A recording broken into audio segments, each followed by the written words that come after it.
Donc, je n'ai pas de conflit d'intérêt, hein, je suis juste... donc je travaille avec des machines Brainsway, mais je suis client donc, de cette firme. Et voilà, ils m'ont offert un porte-clés, une clé USB au porte-clés. Sinon, j'ai aucune approche publicitaire. Donc, il y a eu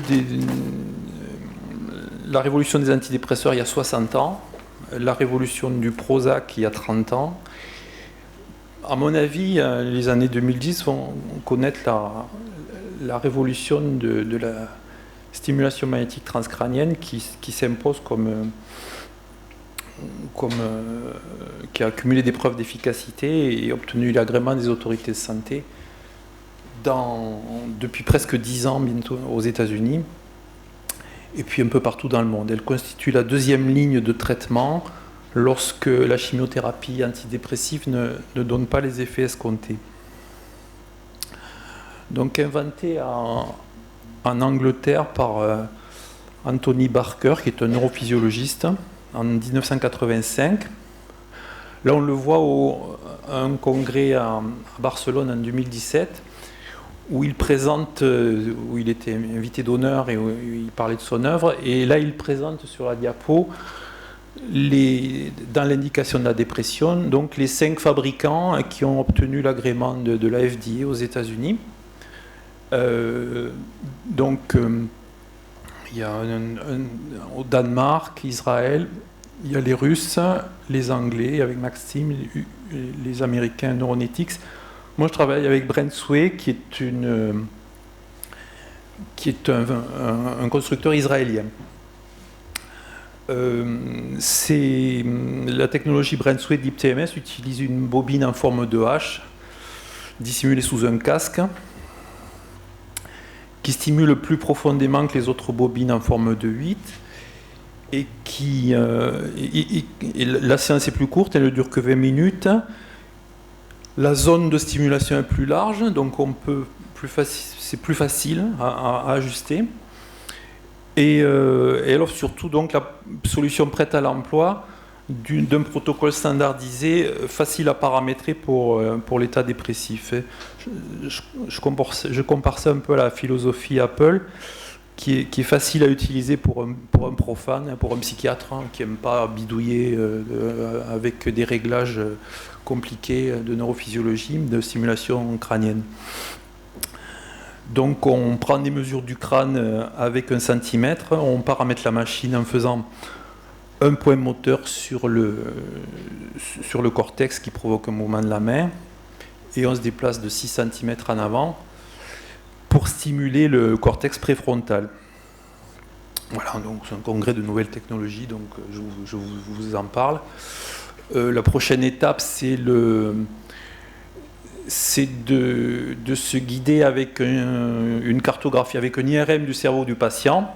C'est plus facile de cibler les zones, et avec une cartographie comme un GPS, on vise la zone de manière plus précise. La prochaine étape, ça c'est français, Axilum Robotics, c'est un robot qui cible la zone sur le patient en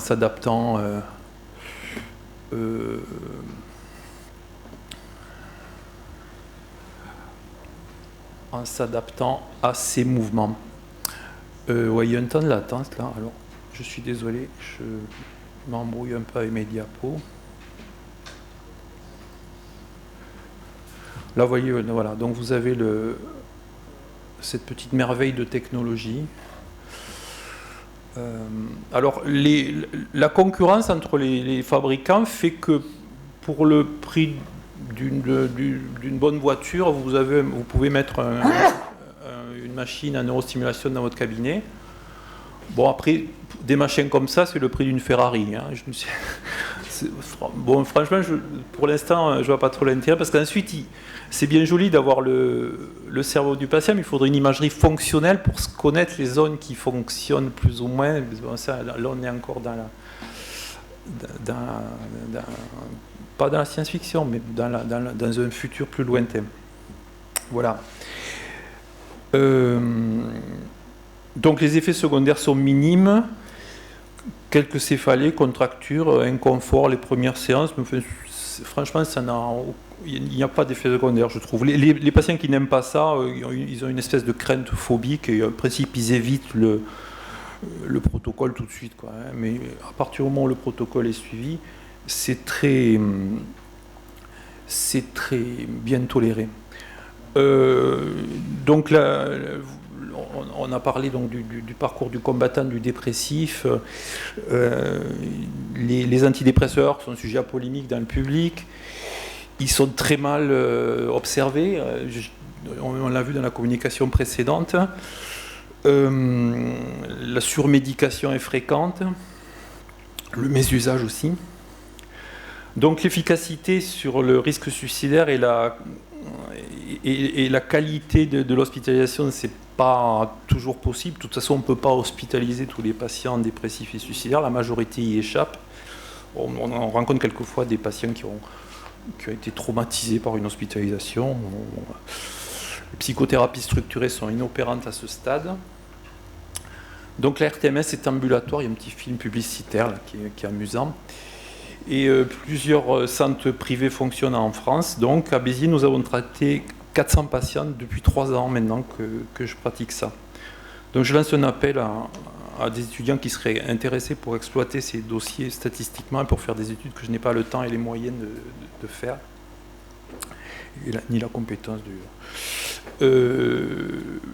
donc suivi 5 jours sur 7, quotidien, donc une observance garantie évidemment, puisqu'on voit le patient tous les jours. Chez les patients dépressifs sévères, l'assiduité est très bonne, hein. Ils viennent tous les jours, ils sont contents de venir.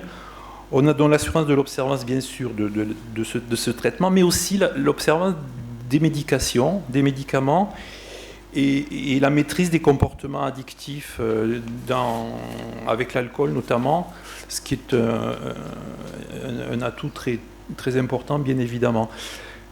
La liste d'attente est raisonnable. Elle correspond à un délai de réflexion que j'ai l'habitude d'accorder aux patients, ou souvent de laisser d'une chimiothérapie correcte, qui souvent n'est pas le cas, qui n'est pas suffisamment dosée ou qui n'a pas été essayée suffisamment pendant un mois. Donc, en principe, la liste d'attente est courte, 15 jours, un mois. Il y a un effet institutionnel du contexte, donc l'entretien médical et quotidien. La séance est un moment chaleureux en première partie de journée, accompagné d'un café ou d'une collation sucrée pour un meilleur métabolisme cérébral. Ça, si vous allez sur le site du fabricant, il y a plein d'interviews de patients qui racontent tout ça. C'est leur visage, hein, puisqu'aux États-Unis, on a le droit d'interviewer et de photographier les patients.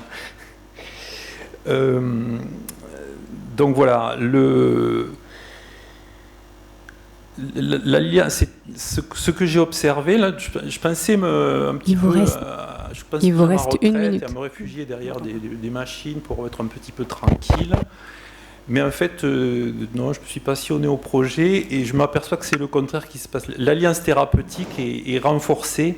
Il reste une minute. Par le plateau technique et l'équipe qui s'en occupe, et la répétition quotidienne des séances entraîne un effet institutionnel puissant. Le problème sera quelquefois de l'arrêter. Donc la chimiothérapie antidépressive est maintenue ou pas.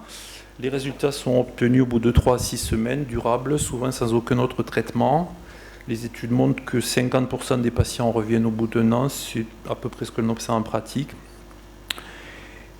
Le problème, c'est d'arrêter. Lorsqu'on se trouve devant des patients résistants ou qui ont suivi lorsqu'ils sont adressés par un autre centre, un autre médecin, c'est pas trop difficile d'arrêter. Quand ce sont des patients propres, c'est plus difficile. On a déploré un suicide réussi en 2016 chez une patiente qui avait terminé les séances en étant améliorée d'ailleurs, mais depuis 2 mois, c'était en été. Donc depuis, je fais attention de ne pas respecter le protocole de 40 séances et de continuer, surtout pendant la période des fêtes par exemple, on continue des séances de maintien 1 fois par semaine, un maintien du suivi. Voilà, chez les patients suffisamment améliorés, on peut envisager TCC, méditation. On est formé à la méditation et on accompagne ça.